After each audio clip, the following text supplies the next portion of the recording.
Welcome back to Lions Stadium for the Whataburger halftime report. Cherokee Charmers have taken the field. So, Matt, I'm going to send it down to you. Thank you, Ryan. Award-winning Cherokee Charmers now on the field for their halftime performance. Let's listen in.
The Charmers would like to thank some of our captain-level sponsors: A&W Field Services, Austin Bank, Bannister Plumbing and Air, and Bobby's Tire and Audio.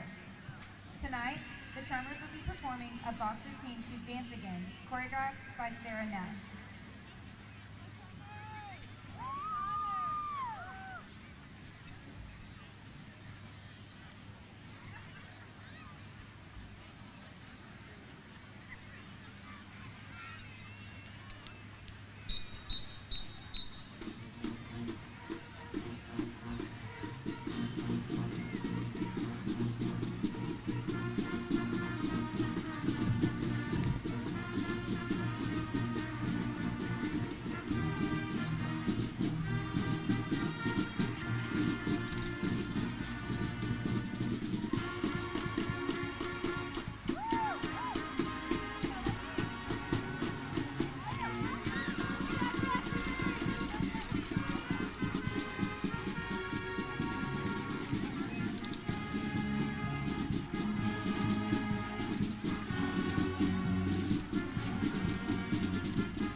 Charmers are under the direction of Cassidy Kingston and Tiffany Alexander. Ladies and gentlemen, the award-winning Cherokee Charmers.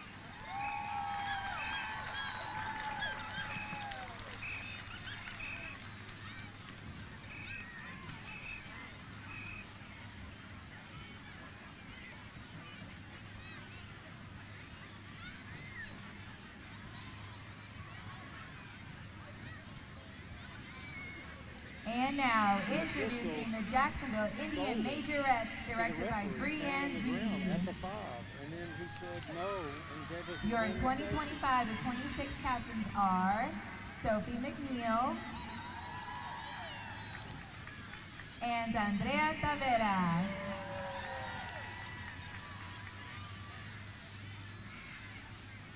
Twirler of the week is Emery Stevens. Watch now as the twirlers perform to Seven Nation Army.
Jacksonville High School Twirlers performing here at a halftime on the Whataburger Halftime Report here at Lions Stadium in Henderson, Texas.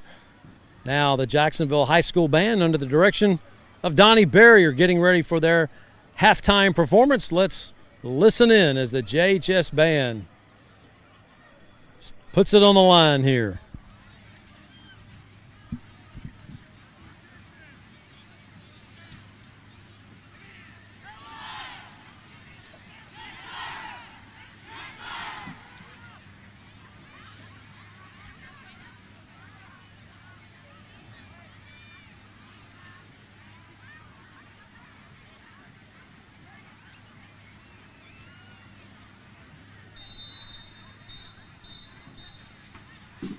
And now, JIFC is proud to present the Jacksonville Fighting Indian Band. The band is under the field direction of Senior Drum Major Ananda White and Senior Drum Majors Demetrius Hampton and Mauricio Trujillo. Featured twirler is Abby Carrier. Tonight, the band will perform the Vienna Philharmonic Dancer and Golden Bear March.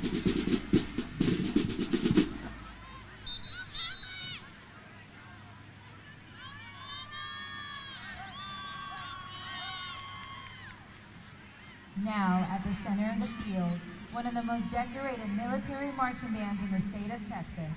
That classic look, that awesome sound, that cry heard across the land. The Jacksonville Fighting Indian Band.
The Fine Indian Band is under the direction of Donnie Barrier, Juliana Aguilar. Jacksonville High School Band performing here on the Whataburger Halftime Report. It's halftime at Lions Stadium. Lions leading Jacksonville by a score of 35-0. Now I'm going to throw it back upstairs, Ryan, to you and the guys, and take a look at some stats. All righty, thank you, Matt. Let's take a short break before we get into stats. We'll be back in just a moment.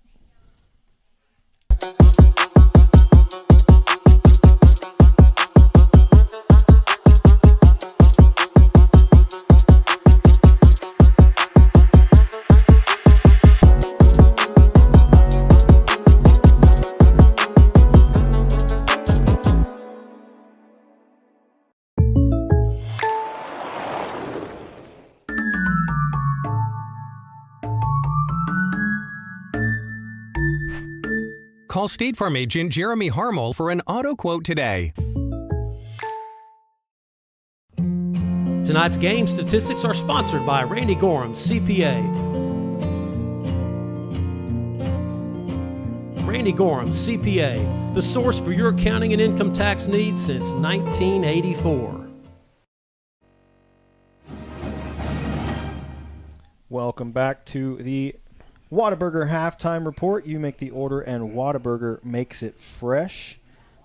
Jacksonville trails Henderson 35-0 at the half. We got about 12 minutes remaining here in halftime. So let's go ahead and take a look at our stats brought to you by Randy Gorham, CPA. Passing, quarterback Ben Bolton had 6 completions on 11 attempts for a total of 16 yards. Trent Clater had 1 completion on 3 attempts for -3 yards and 2 interceptions. Rushing, Randy Searles, 10 carries for 94 yards with a long run of 45. Jordan McGowan, 1 rush for 1 yard. Alex Polk, 5 carries for -2. And Ben had 3 carries for -10. Receiving, Bubba Suarez Mosley, 5 catches for 10 yards. Jaqueline Holman, 1 catch for 6. And punting tonight, Davian Tavera, 3 punts for an average of 41 yards with a long of 49. And two two inside the 20. So. Yeah, some pretty good punting stats there for Davian tonight. He's gotten some pretty good rolls out of those as well, which is always helpful. That's yeah, right. for sure. I think, And no return. So that yeah, was, I mean that's I think been the big thing. Jacksonville's coverage tonight has not been the greatest, I would say. So they've allowed some long returns, not necessarily on punts, but on kickoffs. Especially the touchdown. it was the one after the safety returned. Yeah, and I think there was another one that got called back that they returned on a kickoff. I don't know if it was the opening. Maybe it was a punt. I don't know. There was a long return that got called back at one point. Yeah, that was the punt. I think that was actually one of the picks. Was it just an interception? I think so. I just remember there was a long near return. sideline Yeah. there. Well, there was one. There was a long wrong. one, and Davian dove and tried to hit him, and did not make the tackle, so they ran it in. Yeah, that was on the kickoff. But after that was the 'cause safety. He kicked off after the safety. free Yeah. kick. Yeah. So, but yeah, I mean, just a really tough night so far for Jacksonville offensively. The bright spot was Randy Searles, 10 carries for 94 yards, and then throws a punch and Gets ejected. gets at the ejected end there. before the end of the first half. So we will not see him in the second half, unfortunately. And Jacksonville's got to figure out something offensively. You know, we've seen some bright spots from him the last 2 games. We saw some bright spots from him even tonight. And Searles has been a big part of that. But I mean, we saw us moving the ball early in the game. We're throwing some short passes and picking up a couple yards here and there.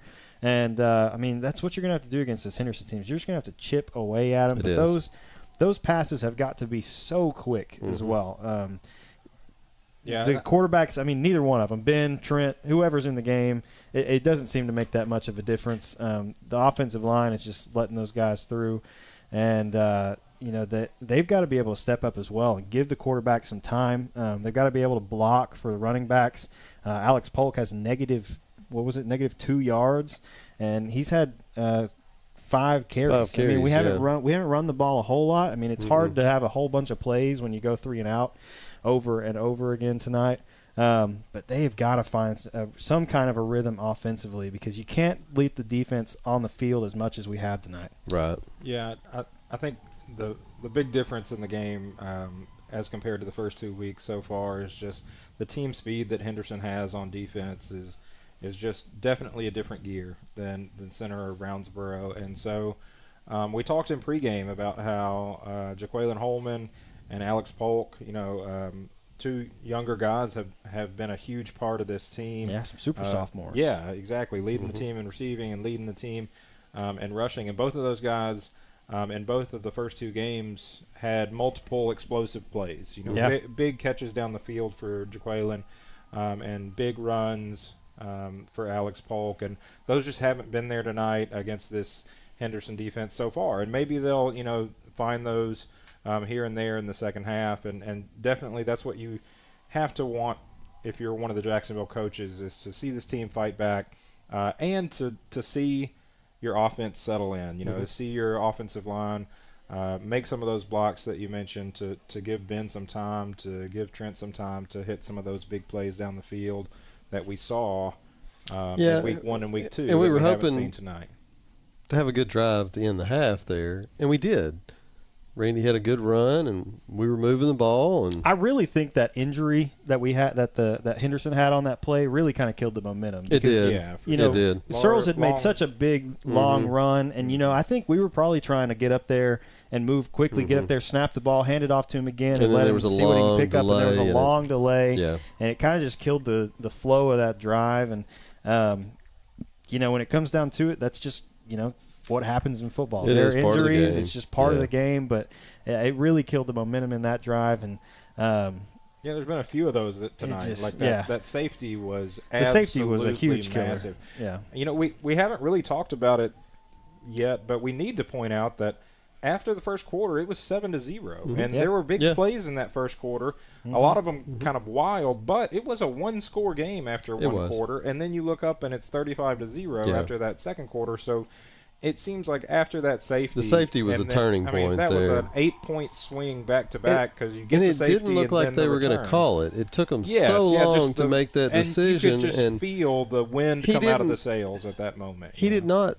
throw it down. It was not intentional grounding. Yeah, and he's outside of He the pocket. wasn't completely in the grasp. Yes, he was scrambling. There's a guy closing on him, but he threw it at the receiver. Yeah, I mean, they must have called that short of the line of scrimmage. That's the only thing I can think of that they would have called in that moment, because there was a receiver in the area and he's outside of the pocket. So as long as he gets it to the line of scrimmage, that's not intentional grounding. Yeah. So that must have been the call in the moment, but it was a huge Do we call. want to say we disagree with that call? We did. Yes, I would say certainly we've did. disagreed with a lot of the calls that have gone on Several tonight. calls, Yeah. yes.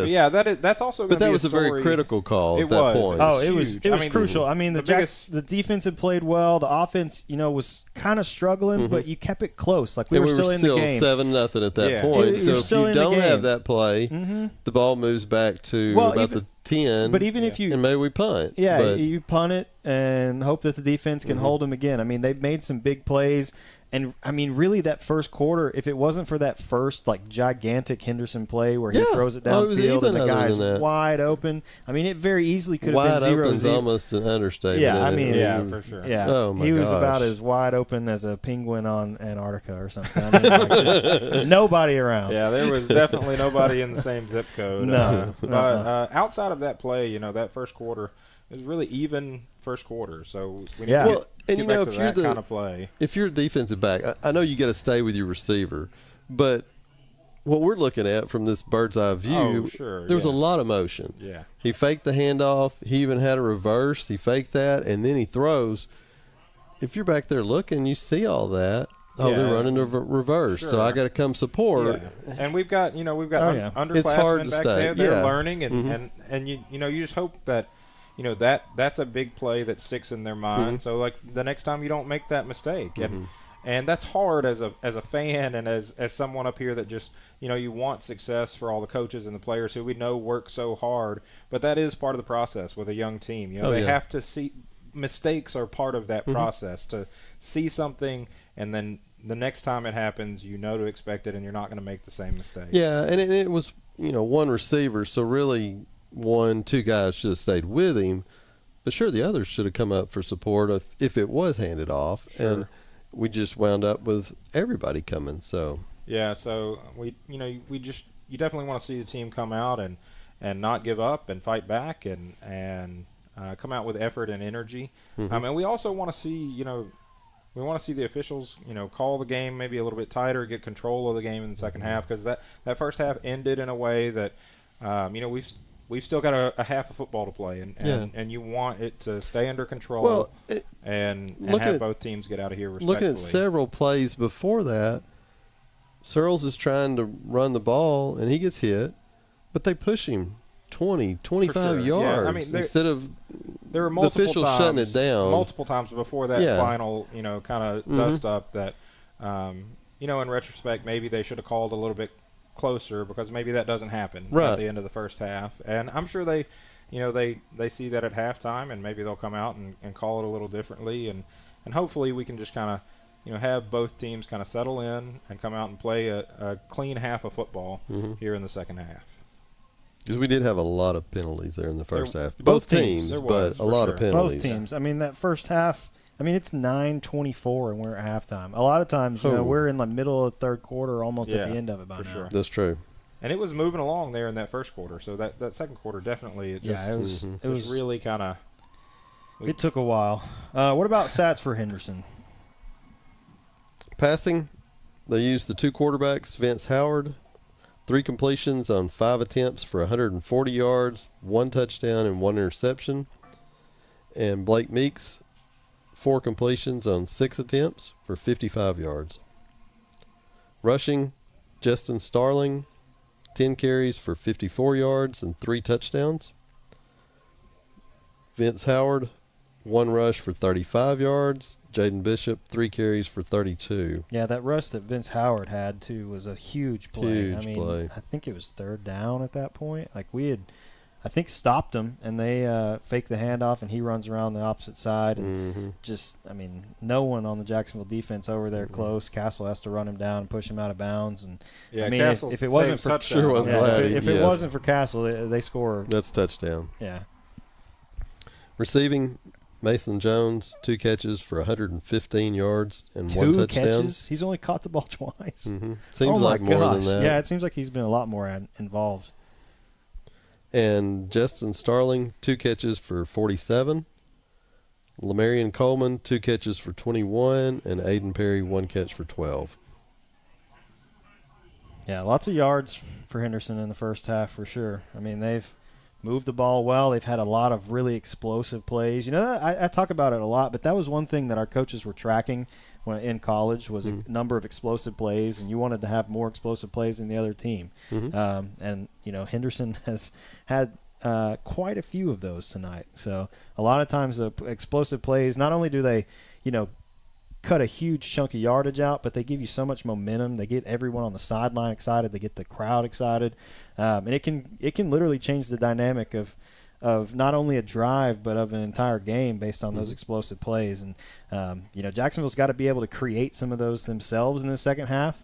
They're going to have time to be able to do that, which I think is going to be a big key for the second half. But, you know, you need to come out and not only get some of those quick passes and the first downs, but you need to create some explosive plays and get your guys back up, because it's I mean, walking out of the locker room right now, I mean, it doesn't look like we're ready to come out and play a second half, if I'm being honest. No, it doesn't, and it's tough to come out ready to play the reality of 35-0. I mean, we haven't scored anything, and so they know the same thing we do, that our main player that had stats in the first half was ejected at the end. So yeah, and we'll see how they come out of the tunnel and you know, take the field and see how they start this second half. Yeah, certainly. But at this point, we're trying to learn. We're trying to absolutely. We're looking for bright spots. Where are those positive plays? Where are the Yeah, I mean, at this point in this game, forget about the scoreboard. Yeah. Come out, try to win the second half, and, you know, get better. Get better, and just get more experience. Like, you need to be able to get some throws, get some catches, build some confidence. Yes. Yeah, absolutely. And Coach King talked about it on Inside the Huddle this week, where, like, we need to celebrate those individual moments where, you know, in the past, if maybe you wouldn't have made this down block, was the example that he used, and you make that block, like, that's something that we're going to celebrate. And that's what, you know, this team needs to focus on for this second half, is come out and just get better. You know, if you struggled with something in the first half, focus on that this second half and do it right. And you build those up enough over enough games and enough iterations, and that's how you get better as a team. You know, so still definitely a lot to take away from this game, and hopefully a lot to take away from this second half. Yeah. Once again, thank you to Randy Gorham for sponsoring our halftime and post-game statistics. This has been the Whataburger Halftime Report. Matt, are you with us down on the field? Just turn the mic on. Yeah. Players are out now, getting in the tunnel, ready to go. Him and Trent down here, and I was listening to y'all's commentary. Exactly right. You just got to come out and forget about the first half, and you just got to go and act. You know, just start over. I mean, it was such a bad first half. You just got to replay, recalibrate, and move forward. Try to cut out the mistakes. Try to get your blocks. Try to hit your keys. And that's it. I mean, that first half, you just got to go. You just got to move forward. Like as they say, next play. Xavier Mata and Will Frost. Superintendent of the schools is Mr. Brian Bowman. The high school principal is Shannon Dickerson. The Lion Pride Band announcer is Chad Boatwright. The Lion Pride Band would like to thank the community of Henderson, Texas, HISD School. Well, Matt, you were down there, so you had a front row seat to the halftime performance. Great performance by the Jacksonville Fighting Indian Band, the Cherokee Charmers, and the Majorettes. Always. You know, people can, you know, we haven't won many football games in the last few years, but we always win halftime. I mean, just huge band. You know, Henderson's known for their band. And I got to say, the numbers that Donnie Barrier has for his unit, it matches Henderson's. Henderson's always had a huge band. And, of course, the Charmers always put on a great show. multiple twirlers out there, one of the biggest twirling squads we've had. Brianne G heads up that crew, and just an impressive halftime show indeed. Now I'll be interested to see mentally how Jacksonville comes out. Can the defense set the tone as Henderson deferred to the second half so they'll get the football offensively to start? And Jacksonville's they just got to refocus, particularly on offense, and focus that they had a great first opening drive. And then Henderson just made some adjustments and shut them down. The second quarter was just brutal for Jacksonville on offense, except for a couple of runs by Randy Searles, who will not be out in the second half. If you're just joining us, he was ejected. And as we talked about, they always get the second guy. Saw the entire thing what happened. And I will tell you that, and I have somebody that sent me a video and to confirm it. Randy was down. Somebody kicked him. And when they kicked him, he went nuts. And he's the guy that got caught. That's what happens. Yeah, we talked about it at half, but one thing that we definitely all want, I'm sure, here in the stadium is, just call it a little tighter early and just kind of reset the game, get both teams kind of, maybe send a message early that, hey, we're going to call it tight and we're going to get a hold of the game so that we can have a clean half of football. Yeah, and just maintain order. I mean, it's okay to have some emotions and things like that. Of course. And it's a physical football game, but it's after the play when the whistle blows, man, you got to go back to your huddle. You can't sit there and that's what I saw lot of it. You take care of those small things as the official, and then those big things, are less likely to occur. No doubt. Hopefully we'll just see some of that early and just kind of, send that message, and we can have just a good clean half of football So Lee, you and I talked about this the other day, and Ricky Meeks, when we were at Center last year, he's like a DJ in a New York disco. Oh yeah, it's like the music has definitely made the trip. And we wondered from Center to Henderson. We wondered if he was going to bring it to Henderson, and he has brought it to Henderson because we've been here for years coming to the stadium, and I've never heard this music. This is the same kind of music he was playing at Center last year. At least they're not playing it in the middle of the plays like they were at Center. Yeah, they're not doing that. We haven't, we are not subjected to Purple Rain here in Henderson but after every play. This is definitely his playlist that he brought. Well, I'm not sure about the Macarena and what was the other one? Well, hey, you were saying you were moving the hips to Baby Shark. Yeah, so Baby Shark. Yeah, I mean, I couldn't help it. It was shaking Baker on the sidelines. But this sounds just like it was at Center, so he did bring that. Yep. So Did you look at any halftime scores, Matt? I did.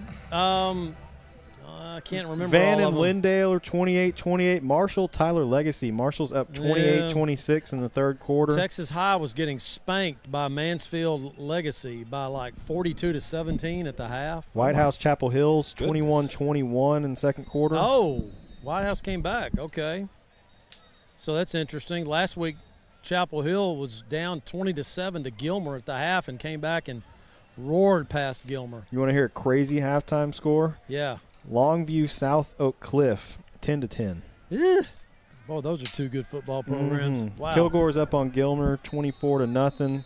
Davian Tavera has this one teed up and gets us back underway to start the third quarter. This one a high pop-up, fielded. Pretty good return here from Jones down the left side. Going to get out near midfield. Jones has been a busy guy tonight for the Henderson Lions.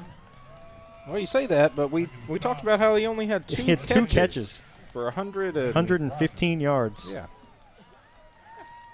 Two? Yes, I felt like he had 10. That's what I said. He had the first, I guess that because they were so big, but it felt like he had 10. He had the first one on the trick play and then had another 50-plus yarder. I mean, he had a couple of punt returns. Actually, I mean, he only had one, but I think he fumbled one. That's the one that hey, look at this. Listen to this right here. We go. I mean, I feel like it's 1957. I feel like I'm watching Sandlot. That was back when you were in high school or middle school? Somewhere. Probably. I was already at college. Yeah. So here's Henderson. They'll start pretty good field position here. Yeah, is that Meeks in the back field? It is. Meeks and Starling in the backfield for the Lions. 1st and 10 from their own 49. Starling going to get the handoff. Big burst, lots of room to run, huge hole, and Starling will score. 52 yards. Man. He is so quick. All he needs is a little crease. First play, score.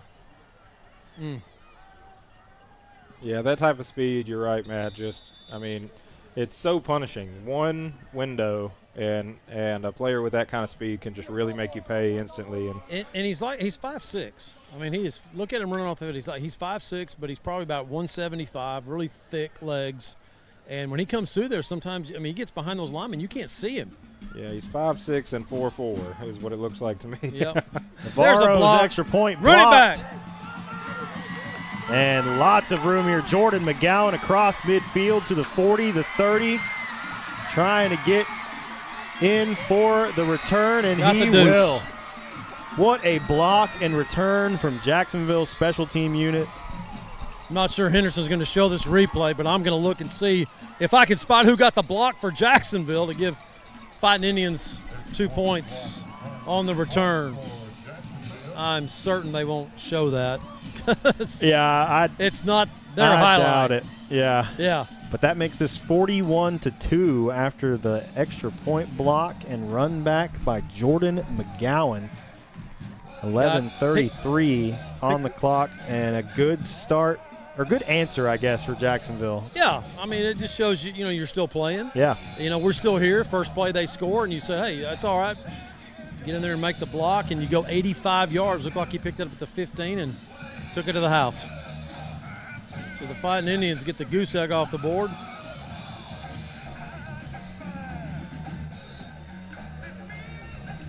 That they do. This will be Garza. Going to have this one teed up for the Lions.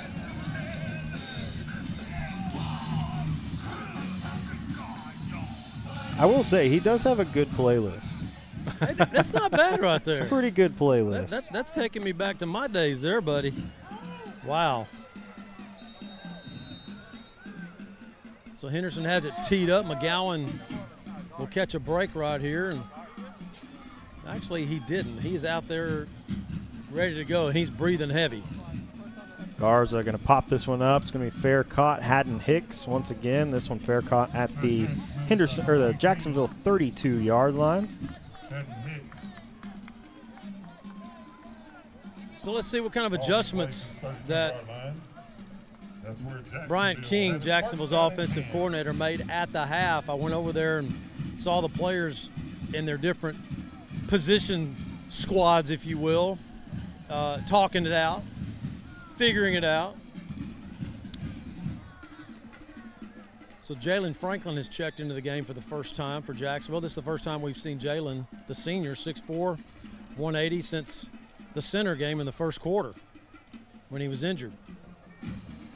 Got a little double flank position out here. Yep. 2 receivers stacked each way. McGowan in the backfield with Bolton. Ben gets the snap, fakes the handoff. Lots of pressure. Going to tuck it and keep it himself up the middle. Pick up a couple. They're going to give him 4. Pressure again, man. He got that snap, and he immediately had to leave the pocket. He was looking for a slant to Patricio, who's lined up on that stack position with Jalen.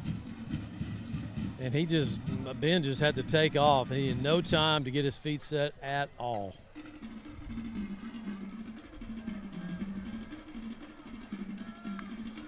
Bolton gets the snap. This one handoff to McGowan up the middle. Jordan McGowan going to pick up a couple more. Make this a manageable 3rd down.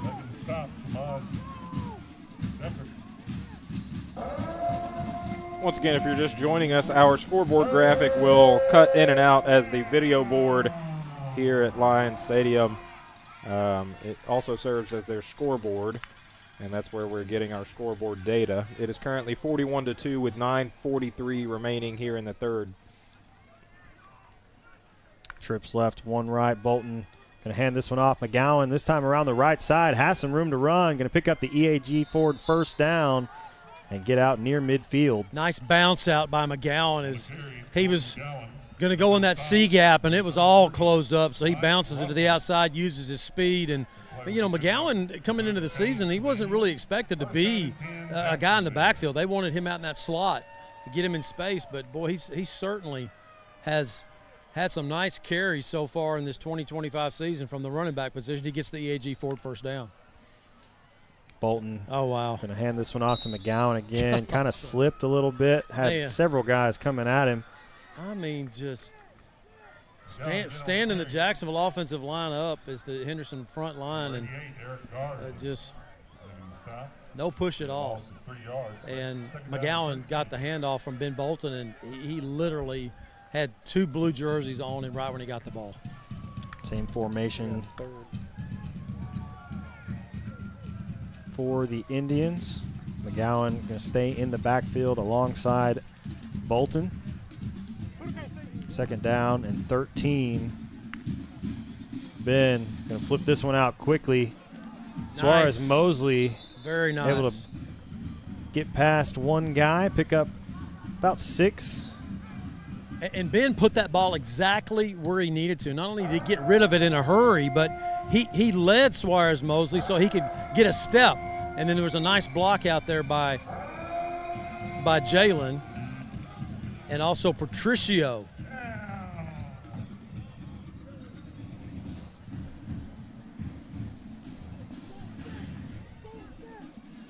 So third down, 8 to go for Jacksonville.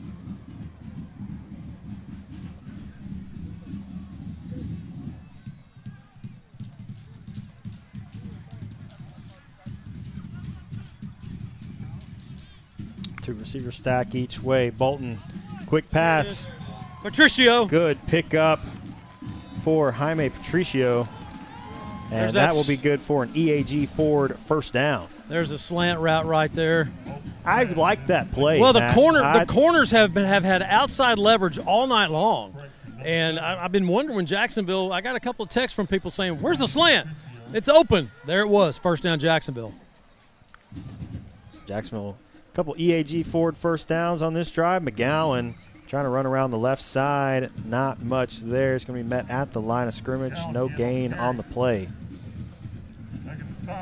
Yeah, not only is Henderson just so quick off the ball, but trying to hold your blocks and lock up with them. They get off of you really quickly. So this defense is going to be a force, I think, for Henderson and the district they're in. Bolton going to fake the handoff to McGowan. Not much time. Going to try to pitch this one for Holman. Incomplete. It's going to bring up third down and 10. Looking downfield, rolling to his left, and I think he wanted to plant his foot. He did not want to roll out to his left. He was forced out. Great play by Ben, just getting rid of it and getting it back to the line of scrimmage so it wasn't grounding.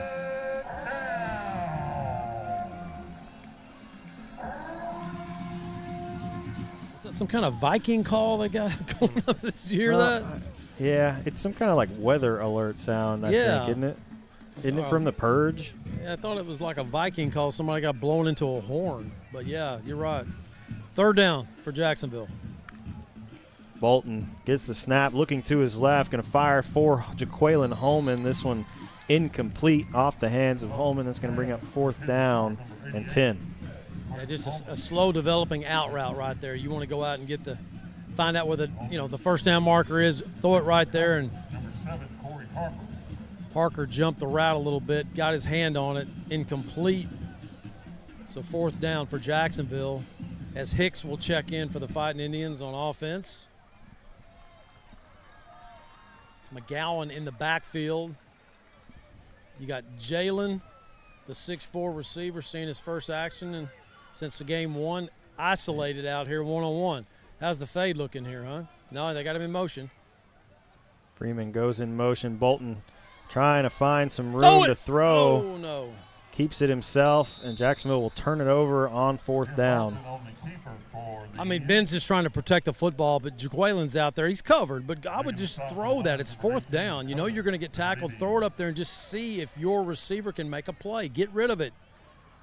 Just throw the football down the field, and again, it's just about reps right now for Ben Bolton if he survives the hits, man, because he has been we're just not even 3 games in, and he has taken a lot of shots at quarterback.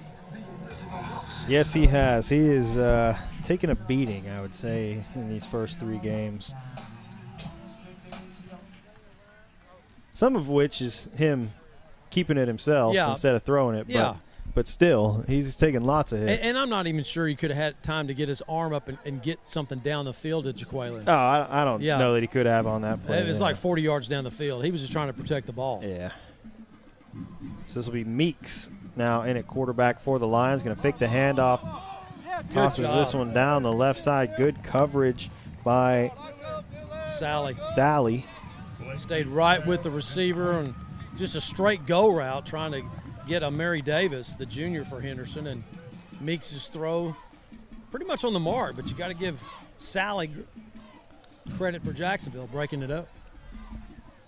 I'll bring up 2nd and 10 after the incompletion. 2 receivers right, 1 left for the Lions. Meeks going to hand this one off. Pretty good run up the middle. Going to pick up a few. And I believe that is number 26, Connor Stewart, on the carry. 26, Connor Stewart. It's going to bring up 3rd down and 2 right at midfield.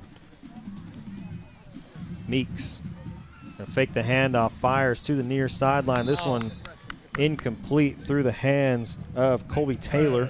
Well, Jacksonville caught a break right there because C.J. Crockett slipped. I mean, he was planting his foot, slipped. The receiver just dropped the ball. It was a catchable ball delivered by Meeks, and he catches that ball. It's a 1st down. So incomplete, 4th down, 2 to go now for Henderson.